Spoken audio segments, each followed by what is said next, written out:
So then do you think huwa tuna worship our own idea rather than worship God as he is?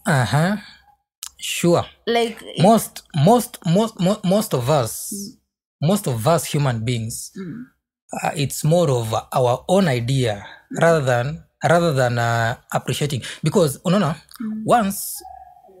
once you start saying that naye hata imekuwa like even if you go to read scriptures zenye zimeandikwa kwa Biblia, utapata the greatest the most famous person in the Bible, who is Jesus Christ, hakuwahi kashifu Mungu wengine.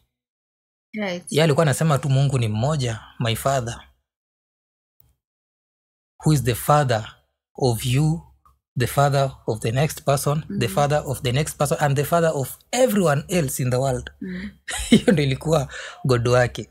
So if you're not into that kind of God, ule mwenye unasemanga we are our religion, God wetu ni different na God wa religion nyingine. Sasa hapo ndio unapata tunasema you now focus on your idea rather than the entirety of God himself. Right, Yeah. right.